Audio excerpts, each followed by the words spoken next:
સફેદ ઘોડો.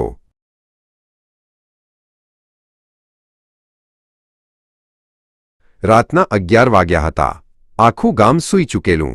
પણ રવિ, જે અમદાવાદથી આવેલા પત્રકાર હતો, તે ભૂતસરના રહસ્યમય સફેદ ઘોડાના મામલાની તપાસ કરવા અહીં આવ્યો હતો.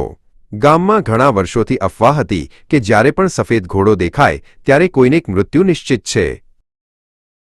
રવિ ગામમાં 3 દિવસથી હતો. તેણે દર રાતે કોઈ અજીબ અવાજો સાંભળ્યા હતા, ઘોડાની ટાપોના, સાંકડા રસ્તા પર હળવા હળવા પગલાંના. આ અવાજો રાતના ગાઢ અંધકારમાં વધુ ભયાનક લાગતા હતા, જાણે કોઈ અદૃશ્ય શક્તિ તેની આસપાસ ફરતી હોય. એ ત્રીજા દિવસે તેણે નક્કી કર્યું કે તે એ અવાજનો પીછો કરશે. તેનું પત્રકારત્વનું મન તેને આ રહસ્યના મૂળ સુધી પહોંચવા માટે પ્રેરિત કરતું હતું, ભલે ગમે તેટલો ભય હોય. તેણે પોતાની જાતને તૈયાર કરી, કારણ કે તે જાણતો હતો કે આ એક સામાન્ય રાત નહીં હોય. રાતે સવારે 1:30 વાગ્યે રવિએ પોતાનો કેમેરા તૈયાર કર્યો, ટોર્ચ હાથમાં લીધી અને ગામના બાકીના ભાગથી દૂર આવેલા ખંડેર તરફ ચાલ્યો.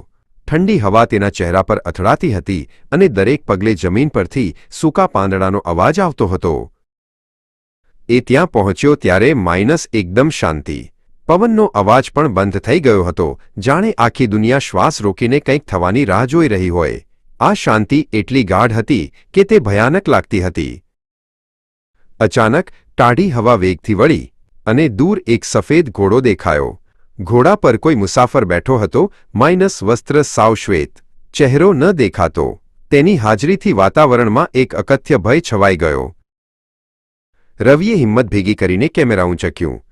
ક્લિક! કેમેરાના ફ્લેશથી ક્ષણભર માટે આખું દૃશ્ય પ્રકાશિત થઈ ગયું. ઘોડાએ અચાનક આંખોમાં જોઈને ચમકતા અવાજે ઉગર્યું, જાણે તેનો ફોટો લેવાથી તે ગુસ્સે થયો હોય. ઘોડાના પગલાંની વચ્ચે રવિ કોઈક પથ્થર પર પટકાઈ ગયો. ટોર્ચ બહાર ઉડી ગઈ. આખું અંધારું. ઘોડાના પગલાંનો અવાજ ઝડપથી દૂર જઈ રહ્યો હતો અને રવિ અંધકારમાં એકલો પડી ગયો. જ્યારે સવારે ગામના લોકોએ રવિને શોધવાનું શરૂ કર્યું, તેઓ ખંડેર સુધી આવ્યા. ત્યાં માત્ર એક જૂનું કેમેરા મળ્યું. ફોટોમાં માત્ર ધૂંધળી આકાર, સફેદ ધૂંધ અને ગળેલો ઘોડાનો પગ. રવિ ક્યારેય મળ્યો નહીં. અંતે એક વડીલ કહે છે, એ ઘોડો જીવતો નથી, એ તો એક શાપ છે. જ્યારે પણ એ દેખાય, એ રાત ક્યારેય પાછી નથી આવતી. સફેદ ઘોડો અંત કે શરૂઆત?